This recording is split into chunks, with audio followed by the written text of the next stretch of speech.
Tonight's video features for disturbing true stories from people whose road trips turned into absolute nightmares.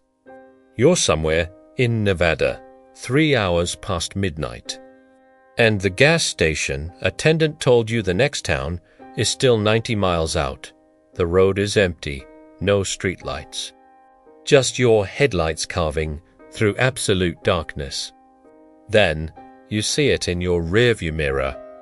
A single pair of headlights, maybe a quarter-mile back, keeping perfect pace with you. You speed up, they speed up. You slow down, they slow down. You haven't seen another car in over an hour, and now this one won't leave. You're checking the mirror every few seconds, your hands tight on the wheel, when suddenly the headlights behind you go dark, completely dark. But you can still hear the engine. Story 1. This happened in the summer of 2019. I was driving from Colorado to visit my sister in Oregon, and I decided to take the scenic route through some of the smaller highways instead of staying on the interstate the whole way. I thought it would be more interesting. Looking back, that decision almost cost me everything. It was around 9 at night when I entered this stretch of road through rural Idaho. I hadn't seen another car in maybe 20 minutes, and my phone had lost signal about 10 miles back. The road was winding, cutting through thick forest on both sides. My headlights were the only light for miles. Then I saw someone standing on the side of the road. It was a woman, maybe in her 30s, wearing jeans and a light jacket. She was just standing there, not waving, not moving, just staring straight ahead as I approached. Première slow it done to a help. Maybe her car broke down, but as I got closer, I noticed there was no car. No vehicle anywhere. Just her, standing perfectly still in the middle of nowhere. I stopped about 20 feet away and rolled down my window. I called out, asked if she needed help. She didn't respond, didn't even look at me. She just stood there, facing the forest. Something about it felt wrong. The way she was so still. The fact that there was no broken-down car, no camping gear, nothing to explain why she'd be out here. I called out again, nothing. My stomach was starting to twist. I put the car in drive and started to pull away slowly, watching her in my rearview mirror. That's when she turned her head and looked directly at me, not her body, just her head. And she smiled. I hit the gas. I watched my mirror as I sped away, and she just stood there, still smiling, until the road curved and I lost sight of her. My heart was pounding. I kept telling myself maybe she was on drugs, maybe she was mentally ill and wandered away from somewhere. But we were in the middle of absolute nowhere, miles from any town. About 10 minutes later, I came around a bend and saw another figure on the side of the road. This time it was a man. Same thing, just standing there, staring straight ahead. I didn't slow down. I blew past him at 60 miles an hour. And just like the woman, as I passed, he turned his head and watched me go. Then I saw another one, and another. Over the next 15 minutes, I counted 7 people. All of them just standing on the side of this dark, empty road. All of them turning to watch as I passed. None of them moving otherwise. No cars. No explanation. I was gripping the wheel so hard my hands were aching. I finally reached a small town and pulled into the first gas station I saw. My hands were shaking as I filled up. There was an older guy at the pump next to me, and I asked him if he knew anything about people standing on that highway. He looked at me for a long moment, then said, "You came from the North Road." I nodded. He just shook his head and said, "Don't go back that way." He didn't elaborate. He finished pumping his gas and left. I asked the attendant inside, and he said he'd heard stories but didn't know anything specific. Just that people avoided that road at night. I took the interstate the rest of the way. I tried looking up that stretch of highway later, but I couldn't find anything online. No reports, no stories, nothing. I still don't know what I saw that night. But I know I'll never drive that road again. Story 2 in 2021. My boyfriend and I were driving from Austin to Phoenix to visit his family.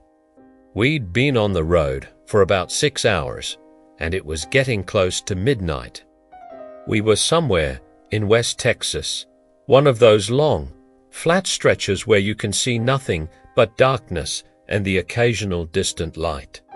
We stopped at a rest area to use the bathroom and stretch our legs. The place was almost empty. There was one semi-truck parked at the far end and our car. The lights were fluorescent and buzzing, giving everything this sickly yellow glow. I went to the women's restroom while my boyfriend waited by the car. When I came out, I saw a man standing near our car, talking to my boyfriend. I couldn't hear what they were saying, but my boyfriend looked uncomfortable. As I got closer, the man turned to me. He was maybe in his 50s, wearing a dirty jacket and jeans. He smiled, but it didn't reach his eyes. He said, "I was just asking your husband if you folks might have some spare change.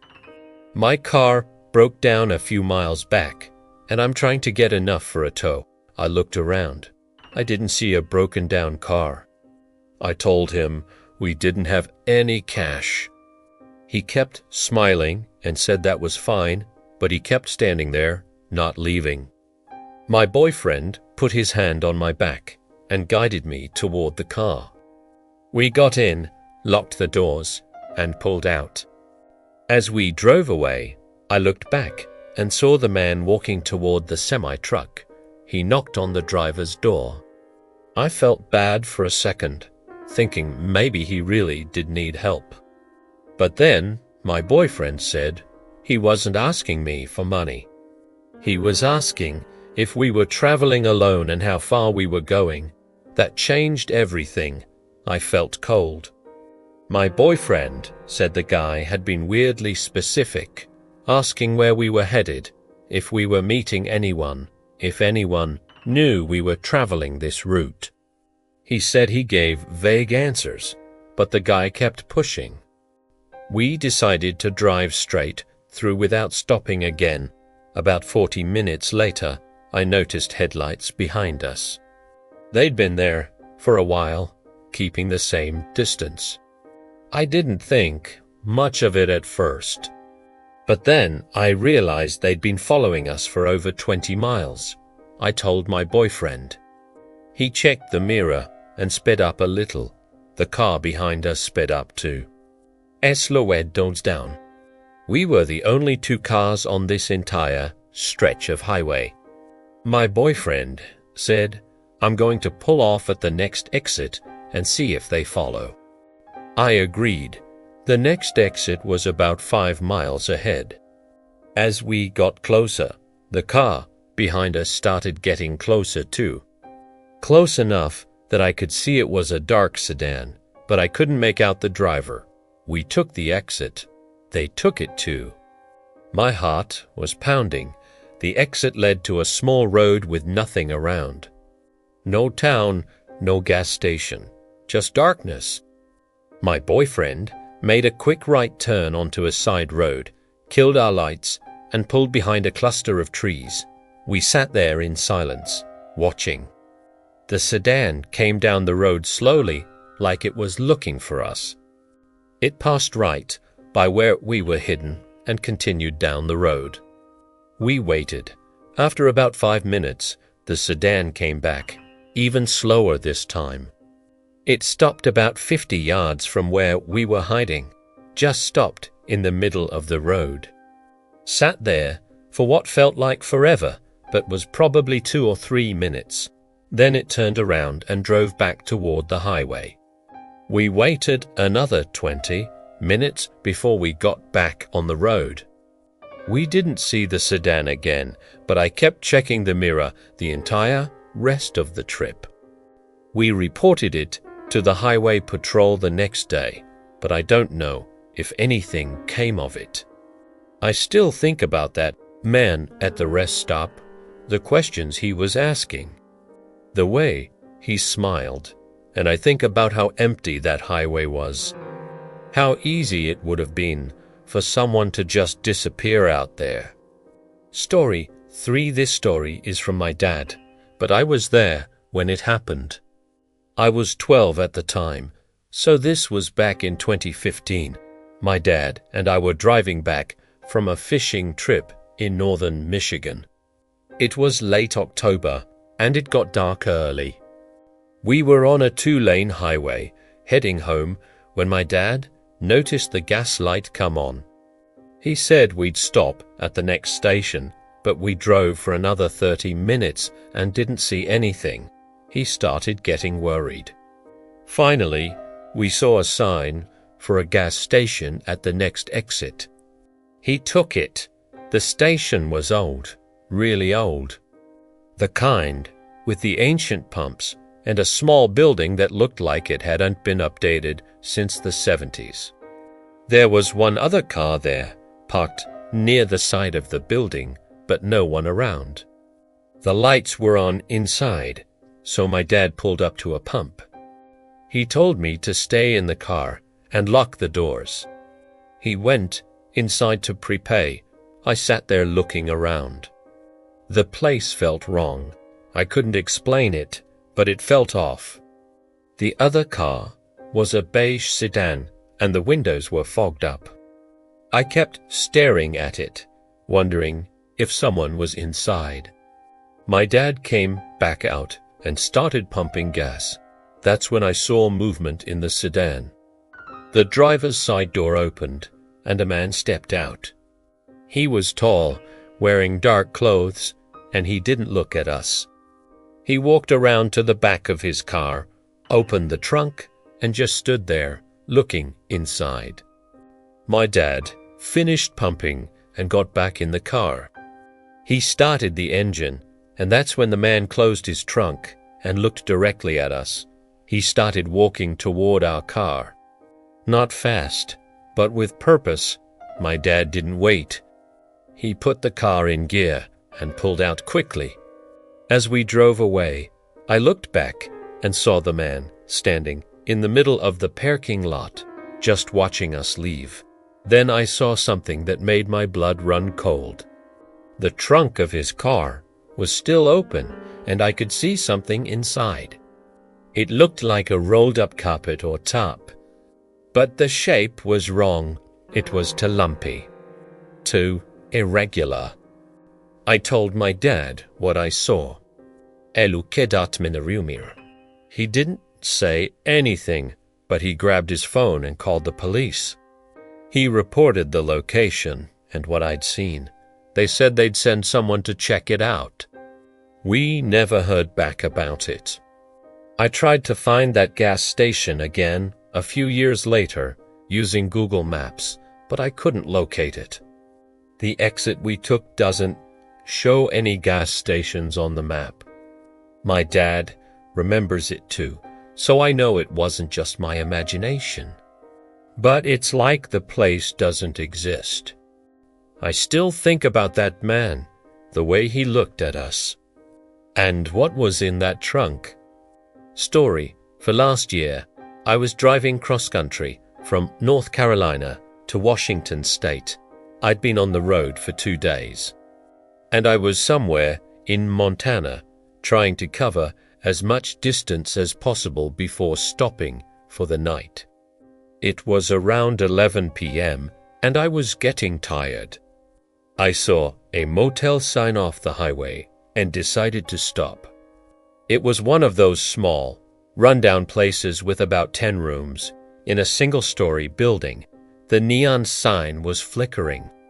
There was one car in the parking lot besides mine. I checked in with the guy at the desk. He was probably in his 60s, barely looked up from his phone. He handed me a key to room 7 and told me checkout was at 10. I grabbed my bag and went to my room. The room was exactly what you'd expect. Dated furniture, musty smell, questionable stains on the carpet. But I was exhausted, so I didn't care. I locked the door, put my bag down, and went to take a shower. That's when I heard it, scratching. It was coming from the wall adjoining the next room. Slow, deliberate scratching, like someone dragging their fingernails down the wallpaper. I froze, listening. It continued for about 10 seconds, then stopped. I waited. Nothing. I convinced myself it was just the pipes or the building settling. I finished my shower and got into bed. I was almost asleep when I heard it again. The screw is latching. It was loud, more insist as moving. It started at the far end of the wall and slowly moved toward the head of my bed. I sat up, staring at the wall. The scratching stopped right behind the headboard. Then I heard a voice. Low, muffled, but clear enough to understand. It said, "I can hear you." I didn't move. Didn't breathe. The voice came again. "I know you're there." I grabbed my phone and turned on the flashlight, shining it at the wall like that would somehow help. The scratching started again, faster now, frantic. Then it stopped abruptly. Silence. I stayed awake the rest of the night, sitting up in bed, watching the wall. Nothing else happened. When the sun came up, I packed my stuff and went to the front desk. Different person working, a younger woman. I asked her who was in room 6, the room next to mine. She looked at the computer and said no one. That room was empty. I told her what I heard.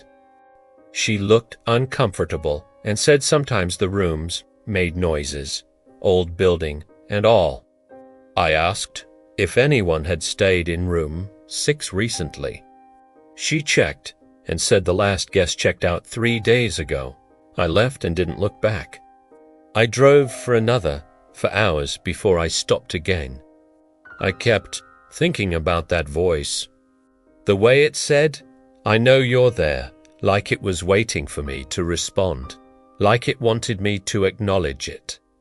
I don't know what was in that room, but I know it wasn't empty. If you've had any disturbing experiences on a road trip, share them in the comments below.